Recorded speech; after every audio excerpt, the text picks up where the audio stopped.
nag-Noche Buena ng sobra-sobra kagabi, naku po, hinay-hinay na muna ng kaunti sa pagkain at pag-inom ngayong araw. Baka po kasi magkaroon ng holiday heart syndrome o yun pong mga sakit na dulot ng sobrang pagkain, lalo na ng mga matatabang handa ngayong Pasko. Balita hatid ni Rida Reyes.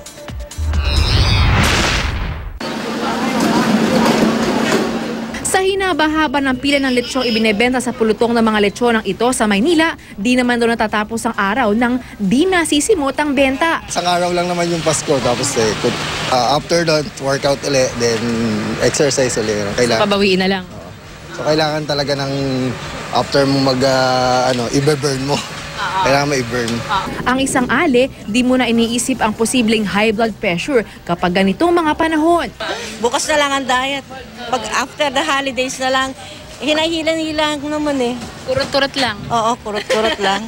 Ang isang mama naman, pumipili pa lang ng lechon pero nakaplano na rin ang susunod na bibilhin. Alak po. Kailangan katamtaman lang, hindi yung sobrang lasing. Heto't nagpasample na nga ang mga manong na ito na nagpauna na sa kanilang inuman session. Ang pulutan, pork, sisig at embutido. Okay naman, may gamot tayo. Ito yung mga gamot ko ngayon. May baon kayo? Meron lagi tayong baon. Wala naman daw masama sa pagsasaya at pagkain ng anuman ang naisin. Pero ang ilang oras na overeating o pagkain at pag-inom ng sobra-sobra, dapat bantayan, lalo't posibleng magdulot ng masamang epekto sa kalusugan. Holiday heart syndrome ang tawag dito ng ilang espesyalista at kabilang dyan ang mga cardiovascular at non-communicable disease gaya ng hypertension, high blood pressure, stroke at diabetes. Hindi yun advisable yung kakain ka ng marami tapos bukas i-exercise mo. Hindi yun mawawala overnight.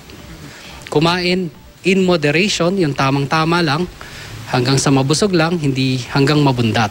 Sa Manila Doctors Hospital nga sa Maynila, kapansin-pansin ang pagtaas ng ina-admit na pasyente dahil sa cardiovascular diseases tuwing panahon ng Pasko at Bagong Taon. 5 beses na mas mataas tuwing Disyembre hanggang Enero. Kaya payo ng mga doktor, hinay-hinay sa pagkain ngayong Christmas season. Iwasan din ang pag-inom ng sobra. At kung may nararamdaman, ikonsulta ka agad sa doktor. Dahil gaya nga ng kasabihan, anumang sobra ay makasasama sa ating kalusugan. Ang healthy lifestyle ay walang pinipiling edad.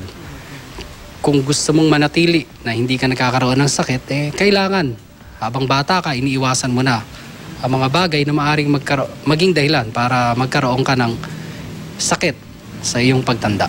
At tandaan, prevention is better than cure. Rida Reyes, GMA News.